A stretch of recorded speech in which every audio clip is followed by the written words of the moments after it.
I run a boutique homestay here called Jade House, Ladakh, and it's very new. We started last year in August mid, and we started primarily as a Airbnb, and it just picked up really well. And this year, yeah, it's been a really good season for me this year, and I'm hoping it's better next year. But I'll give you an introduction to me and what my background is. So, I have no background in hospitality. I started off as a design student in NIFT Delhi. I majored in accessory design.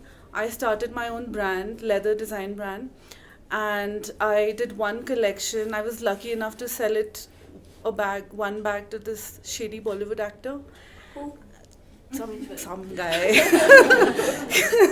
I mean, I didn't know he was famous, and then, as soon as he bought it, I started getting orders from Pakistan and the Middle East, and then I realized that, he was very massy, so he was like very popular in the Middle East.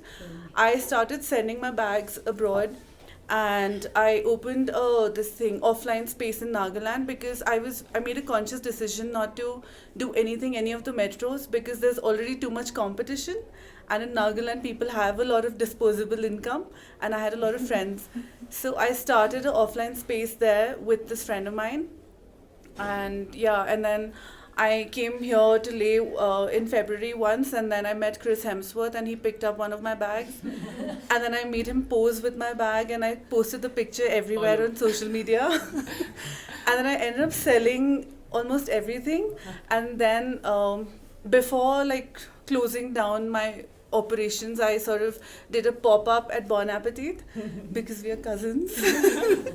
So I did a pop-up which was really successful. I sold out almost everything again, and after that the whole demonetization thing happened. I had a manufacturing unit in Noida which I was sharing with another batchmate of mine who also had her own brand. So when the demonetization thing happened, all our karigars started going back to the villages, and we literally did not have money to give them. So we decided to shut down the unit, and I decided to move bag and baggage everything to Chennai, because I figured the rent would be cheaper there, and also because it had a port, and I had an export-import license since I was importing all my trims from China. So, but then a cyclone happened and Jayalalitha died, and then and then the cow ban happened. Yeah, the cow ban. So I literally, like, my godown was waterlogged, my leather was damaged, and I took it as a sign from God that I needed to switch gears and think this through, that what is happening, everything I'm trying to do, it's just not working out. So I took all my money that I'd made, and I went traveling for a year. I did 3 countries, twice in that 1 year. I came back here, and then I figured that I really enjoyed traveling, and I just realized that I needed a career that would fund that sort of a lifestyle where I could travel for half the year and work for half the year. All of us. So when I started, it was just like that was my prime focus, to find something that would fund that kind of a lifestyle. So I remember, so my house in Chubi, basically we have a 8-bedroom house, which is basically, we had no plans of ever making it into a guest house. I had no plans of getting into hospitality ever. And I couldn't even imagine, doing the things that I'm doing now, that I was capable of doing them. So I remember, so a lot of my aunts are settled abroad, so whenever they'd come for summer vacations out here, or my cousins, we'd just design the house that everybody would have their own room, because they'd come for an extended amount of time. So one day I remember sitting in the Shilkam, the glass room, which every Ladakhi house has. I was just lazing there, and from the back gate I could see, like, in a period of half an hour, like 6 walk-in, Japanese, Korean tourists kept coming one after the other, asking if this is a guest house, do you have rooms available, is it a hotel? And my dad was literally shooing them away, that this is a private property, please leave, and I was just sitting there, and I started doing the maths into the number of rooms I had. So I realized that this is not a bad idea. And before that, because I was working in Delhi, and working in an environment where everything is working against you, from the people to the place, to the weather and everything. And it was a very stressful life for me because I had a 9 to 5 thing also before I started my brand. I was working for an export house and I was doing customized orders. So 9 to 5 I'd go to my 9 to 5 job, and then 6 to 11 I'd go sourcing and do customized orders. And when I started Koa also, my parents did not I mean, they cannot take credit for it because I saved up everything, like every penny I made for 2 years to start my own brand and, to put my first collection forth. So I was very specific about me not taking any help from my parents and anything.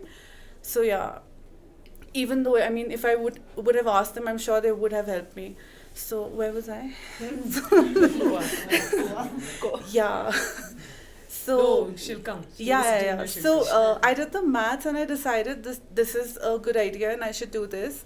And I put the idea across to my parents. It took me 1 year to just convince them, and that strangers are gonna come into the house and we have to be okay with it. Airbnb sort of filters, all the weird people. I mean, filters people out, and so also because. So it took me 1 year to convince them, and I sort of pitched it to them that, wouldn't you sleep better at night just knowing that I am here and not in Delhi, and you don't have to call me 10 times a day just to find out if I'm safe or not? So yeah, I mean, they sort of were convinced. And then I started my next plan in motion, set my plan in motion that I needed to redo the interiors. So we have 8 bedrooms, and I decided I'll just do the first floor, which has 4 rooms, and I decided I'll just redo all the rooms on a shoestring budget. I did not take any loans. I took some money from my parents, but I was very specific about what I wanted to do, and I did all the sourcing myself. I sat with the carpenters. I designed all the rooms myself. I sat with the carpenters and literally danced on their heads to make everything, the way it is today. And once it was done, last year in August, I decided to list it on Airbnb, and I had no expectations. I did not expect anybody to ever book my place because, because of the rooms that I decided, I, wanted to price it at a, certain price so that I can filter people, the kind of guests that I want and I don't want. And the difficult part was, I live in Chubi. My house is in Chubi. It's a no car zone. So there's a community parking and you have to walk to get to the property. And it's surrounded by homestays where the average price per night is 1,000 rupees. And I, set my price at 4,000 rupees. So I had zero expectations that nobody's ever going to book this. And my parents also were like, are you sure this is going to work? But then within 1 week of listing, I started getting bookings back to back and inquiries. And what I've done in each room is also like, there are lots of hotels here that are doing everything traditional, wood, everything, But because I travel for half the year and I do this for half the year, and before doing this also I was traveling. So when I travel, a room has to talk to me. Like, I can't book a place no matter how expensive. I never stay in star hotels. I look for well-designed studios or hostels where, it has each room has some character, some personal touch. So, I decided to incorporate all these things that I, saw when I traveled and what I look for into my rooms here. And which is why I think it started working and I started getting the bookings that I do now. And I've heard from a lot of guests that, everybody's building these concrete buildings here, but none of these buildings have any soul. So for me, because we're a homestay and we're marketing it as a homestay, it's very important that I give them my time. And, even if I had a big hotel, I would make sure that I give personal attention to my guests. But for me, it's easier to say that for me because I don't have all of that. But I have 4 rooms and I have no plans of extending or adding any more rooms. And I'm very clear about, giving personal attention to each of my guests. My maximum capacity, like with added beds, is 14 people at a time. And I'm very happy with that. So, Yeah, wait, let me just see what else am I supposed to say. Obstacles. So yeah, initially the obstacles was what? The main thing was that being, having no road access. I've had difficult guests also who've, been very obnoxious about the fact that, oh, road to bana lete. But the thing is, I am not very clear on what the kind of people I want to cater to.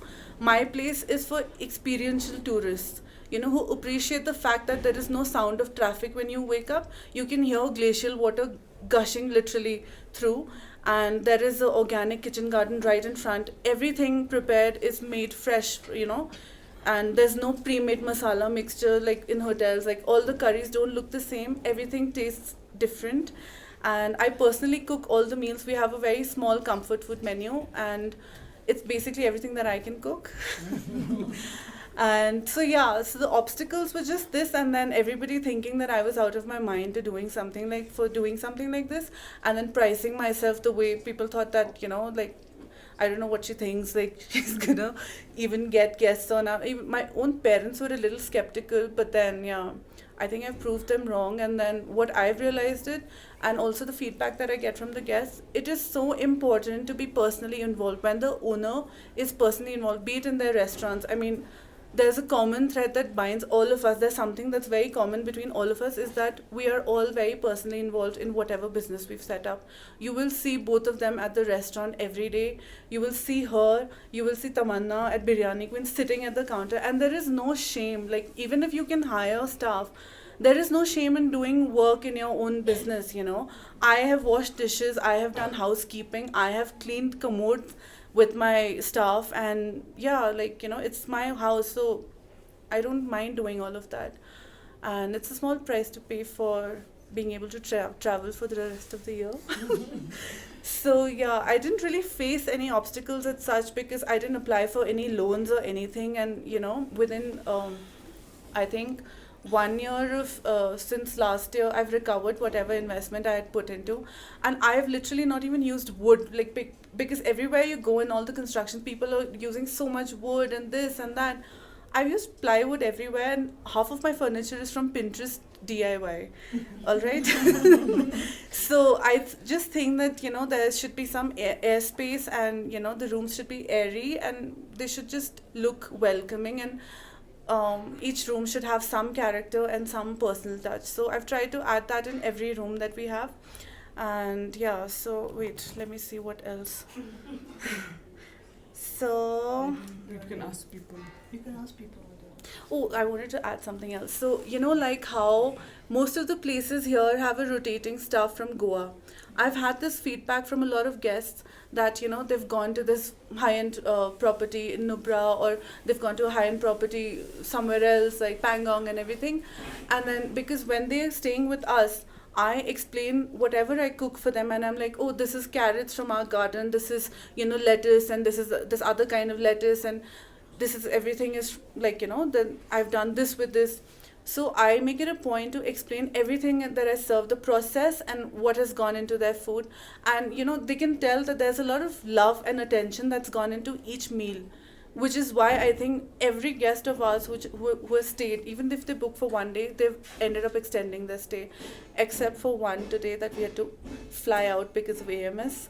But yes, so the feedback I was getting from a lot of guests was that after staying here, and then when they go to these hotels, they get used to people explaining their food to them and the owners being so involved.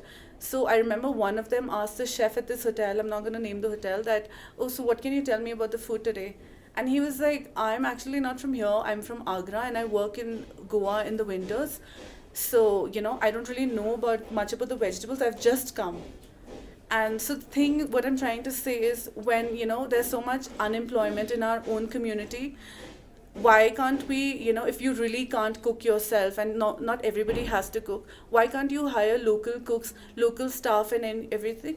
Or even people from Kashmir, like before we became a UT, like Kashmir, we were part of Kashmir. There's so much unemployment in Kashmir.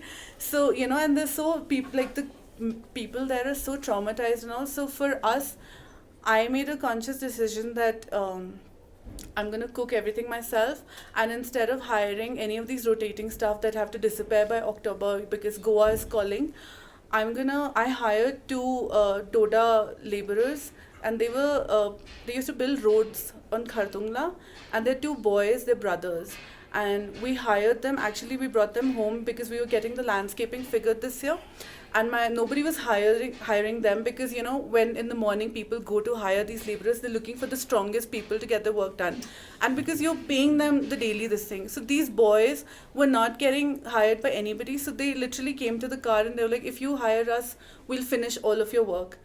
And these two and their uncle, all three very frail looking, came home, and I was like, my father, have you lost it? They won't be able to do anything. But these three men, like in one day, each one carried 200 bags of, bajri from the community parking to the property. And my mom, so, like the Ladakhis would know that the non-local laborers, you're not supposed to really give them lunch. You give them tea and they pack their own tiffin and they come. So my mom was like literally with a lump in her throat, that we have to feed them. They're so young and they're like working so hard. And my mom speaks fluent Kashmiri because she was working there. She studied there since childhood. So she spoke to them in Kashmiri, made some Kashmiri tea for them. She made some lunch. And literally, the uncle was like, can you please keep these two boys here? Like, the fact that they're getting 3 square meals a day will be enough for me. And, to know that they're in a stable household where they're not being exploited. And, where... Am I talking too much? Where, they're in a good environment basically, because earlier working as road laborers, their contractor hadn't paid them, and like they were literally, you couldn't see their face because when you go on Khardungla and you see these laborers, they're covered in suit and everything. And the little one, the younger boy, every time he shook his head, there was literally dust flying out of his hair. So I was just like, we have to keep them here. And it's been 2 months since these boys joined us. They can do housekeeping as well as any staff in any of these hotels. I've had guests who've asked me where have they trained. We have students from SECMOL, and not SECMOL, the Himalayan Institute of Alternative Learning. And I've had students from Naropa Fellowship come to ask, what do you do here? Like, what is it? I was like, I don't know anything. We have 4 rooms. We just give personal attention to the guests. I just talk to them because I like talking and meeting new people. And my staff is there smiling from ear to ear throughout because they're so grateful to have this opportunity, to be able to work and this lifestyle, they're just grateful. So it shows in everything they do, whether they're housekeeping or whether they're serving the guests, they're always forever smiling. And I've had some lovely guests who've written handwritten notes who want to sponsor their, education and everything. But as a country of 1 billion plus, I've sort of spoken to them about education also, that if you want, we can send you to school and everything. But for a country of 1 billion plus, I think having an education does not guarantee a job. So for them, the comfort of feeling money in their hand every day is sort of more comforting and more, important. So they literally run away every time I tell them, because my sister is always like, just read my son's books, and so that I can get to know where you are at. But they're always avoiding us, so we're not trying to push them. But yeah, they're very sweet boys, and they're from Kashmir, and these are life skills that we are teaching them. And I'll give you a small example. One of them was hospitalized recently because he had an open wound that got infected, and he was just running around.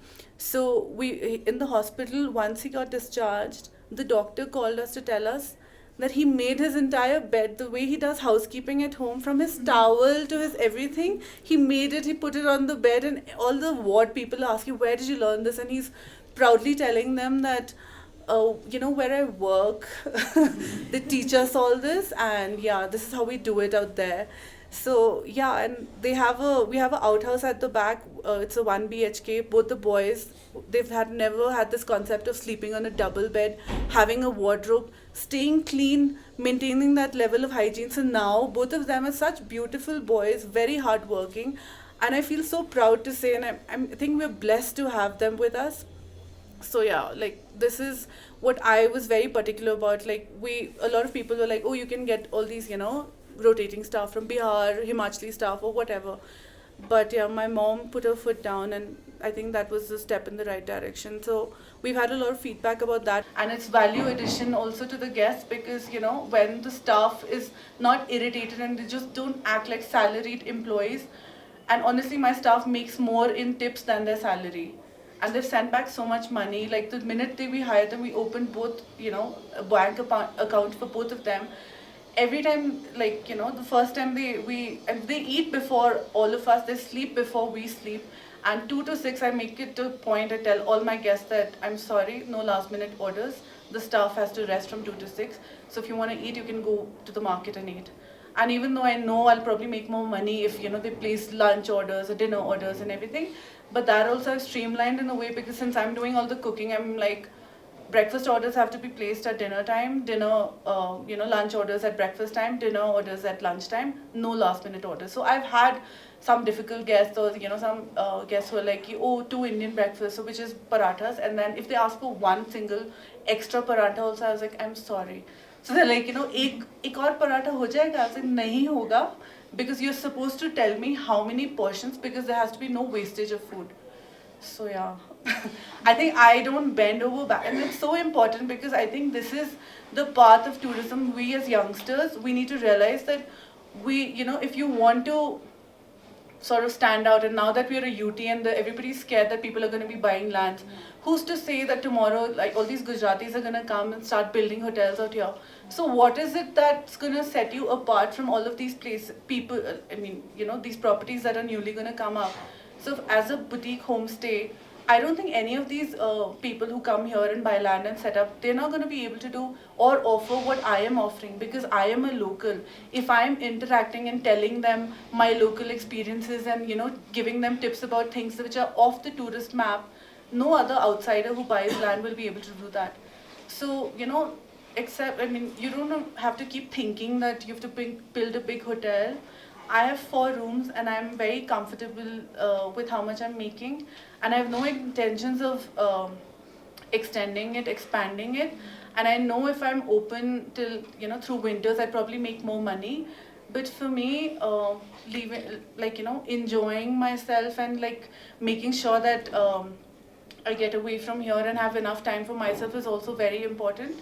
So I've consciously made a decision that we're only going to be open till October mid, and then after that I just shut down and I make a bucket list of the things I want to do, experiences I want to have, and the places I want to go, and then every year I start checking them off the list. So that's been what I've been doing for the past 2 years, and I'm really happy with the way my life is going. I feel at peace. I'm very happy with how everything is going on, and yeah, I think I have a clear conscience, so I'm just extremely happy. Any questions? I think you covered. I spoke too much, no? Shakti was supposed to sound the gong. Yeah, you're a beautiful storyteller. Yeah. No, I can keep going on. The thing is, I like to talk and I like meeting people. So when I travel also, I have met people from all over the world, and now I feel like I have friends everywhere. So consciously from this year onwards, I've decided I'm no more aimlessly traveling. So every year from this year onwards, I've decided I'm gonna learn something new in the the 6 months of the winter. So this year I'm planning to do a short course in interior design, and then next year I'm going to go learn how to make wine somewhere. So every year something different. So yeah, personal development and self-growth is what I'm aiming for in the latter parts of the month of the year.